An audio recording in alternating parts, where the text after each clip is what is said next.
కార్యక్రమంలో పాల్గొంటున్నటువంటి అందరికీ దయచేసి పేరు పేరున నేను చెప్తున్నాను. అదేవిధంగా పాత్రికేయ మిత్రులకు కూడా నమస్సుమాంజాలు. చాలా సంతోషం, ఎందుకంటే బీసీలు ఇప్పుడిప్పుడే తమ జీవితాలను సంబంధించినటువంటి మౌలిక సమస్యలను గుర్తించి సమావేశాలు ఏర్పాటు చేస్తున్నారు. మౌలిక సమస్యలపైన పోరాటానికి సంసిద్ధమవుతున్నారు. మనం ఒకటి గుర్తుపెట్టుకోవాలి, పోరాటం చేయంది ఏది సాధింపబడదు, ఏది సాధ్యం కాదు. ఈ మధ్యకాలంలో సుప్రీంకోర్టులో ఒక జీవో ఇచ్చారు, మీకు గుర్తున్న జూన్ 24 రోజు సుప్రీంకోర్టు చీఫ్ జస్టిస్ ఒక జీవో ఇచ్చి ఏం చేశాడంటే, సుప్రీంకోర్టు స్టాఫ్లో ఓన్లీ ఎస్సీ ఎస్టీలకు మాత్రమే రిజర్వేషన్ ఇచ్చి ఆయన దాన్ని అప్లోడ్ చేసిండు వెబ్లో జూన్ 24 రోజు. ఆ ఇష్యూ పేపర్ మనకు జూలై 1 రోజు పబ్లిష్ అయింది. సుప్రీంకోర్టు స్టాఫ్ రిక్రూట్మెంట్లో ఓన్లీ ఎస్సీ ఎస్టీలకు రిజర్వేషన్స్ అని. దానిపైన తక్షణం జూలై 1 రోజే నేను ఒక ఆర్టికల్ ఇందుకు పంపించిన, తర్వాత మెయిల్ పెట్టిన, మన కిరణ్కు తెలుసు అది. జూలై 2 రోజు అందరూ వెళ్ళి సుప్రీంకోర్టు బార్ అసోసియేషన్ వెళ్ళి బీసీలకు సంబంధించిన వాళ్ళు సుప్రీంకోర్టు సీజీని కలిసి ఇదేం అన్యాయం సార్, మీరు ఓన్లీ ఎస్సీ ఎస్టీలకే పెట్టారు, బీసీలకు ఎందుకు పెట్టారంటే 3rd రోజు మళ్ళీ గజెట్ నోటిఫికేషన్ ఇచ్చింది. ఏది ఎస్సీ ఎస్టీలతో పాటు బీసీలకు కూడా రిజర్వేషన్ పెడుతూ 27% రిజర్వేషన్ పెడుతూ ఇచ్చాడు 3rd రోజు. సో మనం అడగకపోతే ఏం జరిగేది, అది ఎవడు ఇచ్చేవాడు కూడా కాదు. సో అందుకనే మనం అడిగితేనే ఏదైనా మనకు దక్కుద్ది. అందుకనే ఇవాళ బీసీలకు సంబంధించి రక్షణ చట్టం గురించి మాట్లాడుతున్నాం. అసలు బీసీలకు రక్షణ 60% ప్రజలకు అవసరమా? ఎందుకు అవసరం పడుతుంది? మరి మనం ఒకసారి గుర్తుపెట్టుకోవాలి, ఇవాళ ఎస్సీలు ఎస్టీలు అంటే సామాజికంగా వాళ్ళకు ఉన్నటువంటి మనకు చారిత్రాత్మకంగా అనేకమైన సమస్యలు వచ్చినాయి.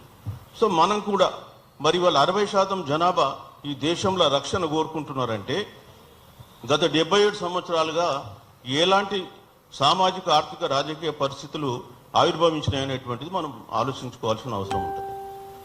గత 77 ఏళ్లుగా బీసీలకు సంబంధించిన వర్గాలు ఈ దేశంలో మనం మండల కమిషన్ తీస్తే 3743 కులాలు వాళ్ళు గుర్తించిండ్రు.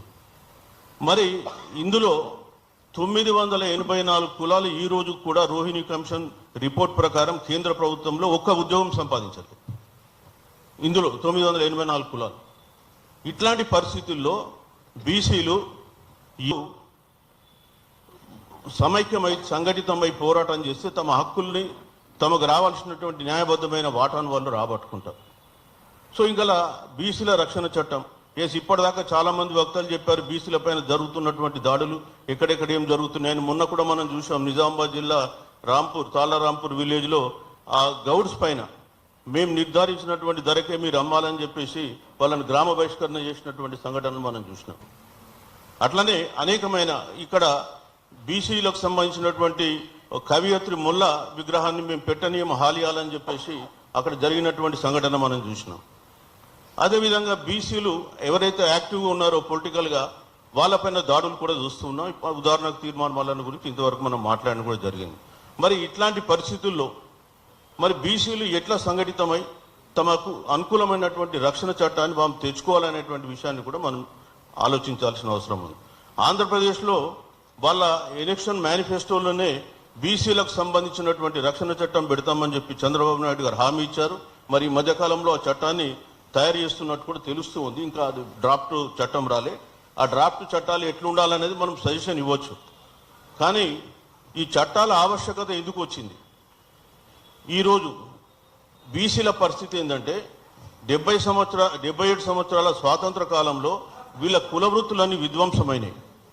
అదేవిధంగా వీళ్ళకి ప్రత్యామ్నాయ ఉపాధులు లేవు. ఇవాళ వీళ్ళందరూ కూడా చిన్న చిన్న ఉద్యోగాలు చేసుకొని బతకాల్సినటువంటి పరిస్థితి ఏర్పడేది. ఆర్థికంగా అందరూ కూడా అగ్రవర్ణాలు అగ్రకులాల వాళ్ళ దగ్గర బతకాల్సిన పరిస్థితి ఏర్పడేది. ఈ మధ్యకాలంలో నేను ఒక స్టడీ చేసిన, ఒక 40 వృత్తులు తీసుకున్నా, 40 ప్రొఫెషన్స్. దీంట్లో బీసీల స్థానం ఏంటి? నేను ఇంటలెక్చువల్ ఫోరం పెట్టినప్పటి నుంచి కూడా మేము అనేకమైన వ్యాసాలు రాసిన. నా ఉద్దేశం కూడా ఏంటంటే ఒక సిరాచుక్క లక్ష మెదళ్లను కదిలిస్తుందని చెప్పిన కాళోజీ గారి సిద్ధాంతాన్ని నమ్ముకొని అనేకమైన వ్యాసాలు రాసినాం, పుస్తకాలు కూడా రాసినాం. మళ్ళొక పుస్తకం కూడా వస్తుంది, ఇస్సా ఇజ్జత్ హుకుమత్. దాంట్లో భాగంగానే ఒక 40 డిపార్ట్మెంట్స్ తీసుకొని బీసీలకు సంబంధించిన షేర్ ఏంటి అనేది చూసిన. మీరు తీస్తే ఒక్క ఇండస్ట్రీలో కూడా మనం లేము. యాక్చువల్లీ ఇక్కడ మనం చూస్తే ఫార్మా ఇండస్ట్రీ ఉంది. హైదరాబాద్లో ఫార్మా వ్యాపారం సుమారు ఒక 20 లక్షల కోట్ల వ్యాపారం జరుగుతుంది. ఒక్క 800 ఫార్మా కంపెనీస్ ఉన్నాయి. ఇందులో బీసీలకు సంబంధించినటువంటి టాప్ 20లో ఒక్క కంపెనీ లేదు. ఎవడున్నాడా? సిమిలర్లీ మీరు ఇక్కడ వెళ్తే ఎడ్యుకేషన్లో తెలంగాణలో 2018లో ప్రైవేట్ యూనివర్సిటీస్ పర్మిషన్ ఇచ్చారు. 2018 నుంచి ఇప్పటి వరకు 14 ప్రైవేట్ యూనివర్సిటీస్కి అనుమతి వచ్చింది. ప్లస్ 3 డీమ్డ్ కాలేజీ ఉన్నాయి.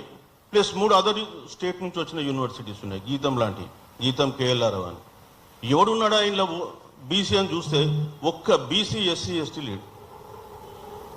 ఇక ఎడ్యుకేషనల్ ఇన్స్టిట్యూషన్ మీకు తెలుసు, చైతన్య, నారాయణ, ఇవన్నీ గురించి నేను చెప్పదలుచుకోలేదు. అట్లనే హాస్పిటల్స్ గురించి తీసిన డాటా ఒక్క హాస్పిటల్ కూడా బీసీలేదు లేదు. మరి ఈ ఎందులో ఉన్నారా బీసీలు? అటు రాజకీయంలో పోతే వాటా లేదు, ఆర్థికంగా కూడా వచ్చిన ఆర్థికంగా నేను రియల్ ఎస్టేట్ కూడా చెప్పాను కదా ఇప్పుడు. ఓకే, ఇక మీడియా గురించి నేను చెప్పాల్సిన అవసరం లేదు. మీడియా కానీ లేదా ఫిలిం ఇండస్ట్రీ కానీ ఒక్కొక్క ఇండస్ట్రీ ఒక్కొక్క క్యాస్ట్ క్యాప్చర్ చేసింది. సిమెంట్ ఇండస్ట్రీ గురించి స్టడీ చేసినాం. సిమెంట్స్ ఇండస్ట్రీ మొత్తం కూడా రాజుల చేతిలో ఉంది. మ్యాక్సిమం మెంబర్స్ రాజులు ఉన్నారు. రైస్ మిల్లింగ్ ఇండస్ట్రీ గురించి చూసిన తెలంగాణలో 1200 రైస్ మిల్స్ ఉన్నాయి. 1200 దాదాపు 3000 రైస్ మిల్స్ ఉన్నాయి. 1200 పారాబాయిల్ రైస్ మిల్స్ ఉన్నాయి. ఈ దాంట్లో ఎవడు ఓనర్షిప్ ఉంది చూస్తే 90% ఒకటే ఒక కమ్యూనిటీ, వైశ్య కమ్యూనిటీ ఓనర్స్. దాంట్లో సినిమా రంగం కమా, రైస్ మిల్లింగ్ వీళ్ళు, సిమెంట్ రాజులు, ఒక్కొక్క దాని రంగం ఒక్కొక్కరు క్యాప్చర్ చేస్తున్నారు. మరి బీసీలు ఎందులో ఉన్నారా బాబు? 61% జనాభా ఈ రాష్ట్రంలో అంటే ఎందులో లేదు. అందుకనే మనం ఈరోజు ఆర్థికంగా వీళ్ళ మీద ఆధారపడి బతకాల్సినటువంటి పరిస్థితి ఏర్పడింది. ఊరికే రాజకీయ అధికారం అంటే రాజకీయ అధికారం రాదు. ఎందుకంటే లక్షల కోట్ల వ్యాపారాలు వాళ్ళు చేస్తున్నారు. ఒక రియల్ ఎస్టేట్లోని తెలంగాణలో హైదరాబాద్లో 4.5 లక్షల కోట్ల వ్యాపారం జరుగుద్ది. అది కూడా ఒక 20 కంపెనీలనే జరుగుద్ది. అట్లాంటప్పుడు మనం వీళ్ళతో ఎట్లా మనం పోటీ పడతాం? అందుకే ఎన్నికలన్నీ కూడా ఏమైపోయినా డబ్బులమయమైపోయినాయి. ఇక్కడ సంపాదిస్తున్నారు రియల్ ఎస్టేట్లో, అక్కడ వచ్చేసి ఎన్నికల్లో పోటీ చేస్తున్నారు. 70% మంది ఎమ్మెల్యేలందరూ కూడా రియల్ ఎస్టేట్ బ్యాక్గ్రౌండ్ నుంచి వచ్చిన వాళ్ళే. మనం ఈ బేసిక్ స్ట్రక్చర్ను అర్థం చేసుకోకుండా మనం ఏదో మాట్లాడితే జరగదు. సో దీనికి రావడానికి కారణం ఏంటి? వాళ్ళకి రాజ్యాధికారం ఉండడమే. వాళ్ళు అవన్నీ సాధించుకోగలుగుతున్నారు. అనుకూలమైన పాలసీస్ వాళ్ళు తయారు చేసుకోగలుగుతున్నారు. కాబట్టి బీసీల చేతిలో ఉన్నదేంటి, ఓసీల చేతిలో లేనిదేంటి అని మనం చూస్తే ఓసీల దగ్గర డబ్బు ఉంది, మనీ ఉంది, మీడియా ఉంది, మజిల్ పవర్ ఉంది. కానీ లేనిదేంది? ఓట్లు లేవు. ఓట్లు ఎవరి దగ్గర ఉన్నాయి? మన దగ్గర ఉన్నాయి. కాబట్టి ఓటు మనం వేసుకుంటే 100% రేపు రాజ్యాధికారం మనకు వస్తుంది. మన సౌత్ ఇండియాలో చూస్తే ఒక్క తెలుగు రాష్ట్రాల్లో ఉన్నంత కుల వివక్షత మీరు ఇంకా వేరే రాష్ట్రాల్లో ఎక్కడ కూడా లేదు. ఇవాళ మీరు చూడండి, తెలుగు ఇండస్ట్రీలో ఒక్క బీసీ హీరో ఉన్నాడా? ఆ ఉన్న ఒక సుమన్ ఉన్నాడు, పాపం ఆయన కేసు పెట్టి తొక్కేసిరి. ఒక్క హీరో. మీరు పక్కన వెళ్ళండి, కర్ణాటకలో ఎవడా కేఎల్ఎఫ్ హీరో? అటు బీసీ, కేఎల్ఎఫ్ సినిమా హీరో. తమిళ్లో ఒక 20 మంది ఉన్నారు బీసీ హీరోలు. కేరళలో ఉన్నారు, మలయాళంలో. తెలుగుకు వస్తే మనమేమో వాడిని ఎత్తుకొని తిరగాలి, మోయాలి, డబ్బులు పెట్టి మనం సినిమా చూడాలి. ఎవరికి ప్రమోట్ చేస్తున్నాం మనం? మనోళ్ళ గురించి ఒక్కడంటే ఒక్కడు కూడా మనం ఆలోచించే పరిస్థితులు లేకుండా కొట్టుకపోతున్నాం. సో ఒకవైపు వాళ్ళని మనం ఎంకరేజ్ చేసుకుంటూ వాళ్ళ వైపు ప్రోత్సహిస్తూ మనం ఇంకా అధికారం అంటే రాజకీయ అధికారం అంటే ఎట్లా వస్తుంది? మీకు తెలుసు, 19 మంది ఉన్నారు తెలంగాణ అసెంబ్లీలో బీసీ ఎమ్మెల్యేలు. తమిళనాడు పోతే 234 మంది, 165 మంది బీసీలు ఉన్నారు. మరి మనకు వాళ్ళకి పోలిక ఎక్కడు? 19 మందిలో నేను మొన్న లెక్క తీసిన ఒకటి 1742 ఎమ్మెల్యేలు అయినాయి ఇప్పటి వరకు. అంటే ఒకటి నుంచి 1952 నుంచి ఇక్కడ దాకా తెలంగాణలో మాట్లాడితే 1741లో కొన్ని కులాలకు, అంటే రెడ్డి కులమే తీసుకుందాం, వాళ్ళ జనాభా 4.2%. వాళ్ళకి రావాల్సింది 71 సీట్లు, వాళ్ళు గెలుచుకుంది 578 సీట్లు. ఎవరి సీట్లు వాళ్ళు తీసుకున్నారండి? వెలుమాస్ ఉన్నారు 0.28%. వాళ్ళకి రావాల్సింది 5 సీట్లు, గెలిచింది 149 సీట్లు. ఈ కొన్ని కులాలు ఉన్నాయి మన దగ్గర, రజక, నాయి బ్రాహ్మణ ఒక్క ఎమ్మెల్యే కాలే, వడ్డెర ఒక్క ఎమ్మెల్యే కాలే, కుమ్మరి ఒక్క ఎమ్మెల్యే కాలే. మరి పాపులేషన్ లేదంటే 1,00,000 మంది జనాభా ఉన్న వెలుమ 149 మంది అయినప్పుడు మరి 4 లక్షల జనాభా ఉన్నారు, వీళ్ళు ఎందుకు కాలే? ఎవడేస్తుంది ఓట్లు వాళ్ళకు? అంటే ఆర్థిక పరంగా మనం లేము కాబట్టి వాళ్ళ మీద ఆధారపడి బతుకుతున్నాం, అందుకే వాళ్ళకు ఓట్లు వేస్తున్నాం, గెలిపిస్తున్నాం, మళ్ళీ మనం ఇవాళ వచ్చి ఇక్కడ అరుస్తున్నాం. సో మనకు ఆ బీసీ స్పృహ రానంత వరకు మనం బీసీలం, బీసీ వాళ్ళకి ఓటేసుకోవాలి, మనవాడికి ఓటేయాలి, గెలిపించుకోవాలి అనేటువంటి ఒక సామాజిక చైతన్యం రానంత వరకు కూడా మనం ఎంత మాట్లాడినా కష్టమవుతుంది. సో ఇవాళ 60% ఉన్న జనాభా ఒక రక్షణ చట్టాన్ని అడుగుతుందంటే వీళ్ళు ఎంత దౌర్భాగ్యమైనటువంటి దీనమైన పరిస్థితుల్లోకి నెట్టివేయబడ్డారో అనేది మనం ఆలోచించుకోవాల్సినటువంటి అంశం. వాస్తవానికి బీసీఏలో కొన్ని కులాలు ఉన్నాయి, అవి ఎంత దురదృష్టకరమైన పరిస్థితుల్లో ఉన్నాయంటే స్వాతంత్రం పూర్వనాలు మంచిగా బతుకుంటారేమో కానీ అంతకంటే అధ్వానమైన పరిస్థితులు ఇవాళ వచ్చినాయి. కొన్ని కులాలు అంతర్ధానం కూడా అయిపోతున్నాయి, బీసీఏలో ఉంటలేవు. అది మీరు చూస్తే ఇవాళ కూడా మీరు తీసుకుంటే అలా జనాభా అంతా కూడా ఎస్టో ఎక్కడనో రాయించుకొని వెళ్ళిపోతున్నారు. ఇప్పుడు బుర్బుక్కల కులం కావచ్చు, కాటికాపలులు కావచ్చు, వీళ్ళు లేవు ఇప్పుడు. అరే బీసీలు ఇంత అన్యాయం జరుగుతున్నా దాన్ని ప్రతిఘటించేటటువంటి పరిస్థితుల్లోకి వాళ్ళు రాలేకపోతున్నారు. సో మొదటి ఏంటంటే బీసీలకు జరుగుతున్న అన్యాయాన్ని ఎక్స్పోజ్ చేసి వాళ్ళకు ఎక్స్ప్లెయిన్ చేసేటోళ్ళు కావాలని చెప్పేసి మేము ఇక్కడ బీసీ ఇంటలెక్చువల్స్ ఫోరం లాంటివి పెట్టి కొన్ని పుస్తకాలు పెట్టి మీటింగ్లు పెట్టి మీడియా సమావేశాల్లో కూడా మేము ఎక్స్ప్లెయిన్ చేస్తూ ఉన్నాం. ఇవాళ పూర్ణచంద్రరావు గారు కూడా ఎందుకు వచ్చారు? ఇదే ఉద్దేశం. ఇవాళ భారతదేశంలో ఎక్కడి లేనంత కుల వివక్షత, ఆర్థిక వివక్షత, సామాజిక వివక్షత, రాజకీయ వివక్షత తెలంగాణ రాష్ట్రంలో, ఆంధ్రప్రదేశ్ రాష్ట్రంలో ఉంది. ఎందుకంటే పక్క రాష్ట్రాలలో కాస్త కూస్త వాళ్ళ గవర్నమెంట్లు ఉన్నాయి కాబట్టి ఇట్లాంటి దౌర్భాగ్యమైన పరిస్థితులు ఏర్పడలేదు. కానీ తెలంగాణ, ఆంధ్రాకు వచ్చేస్తే ఆ పరిస్థితులు వచ్చినాయి. లక్షల కోట్ల వ్యాపారాలు చేసుకుంటుళ్ళు, లక్షల కోట్లు దందాలు చేసుకుంటుళ్ళు, 24 గంటలు మీడియాలో వాళ్ళే ఉంటారు, అసలు ఇంకెవరిని రానివ్వరు, అధికారం వాళ్ళు చేపట్టుకుంటారు.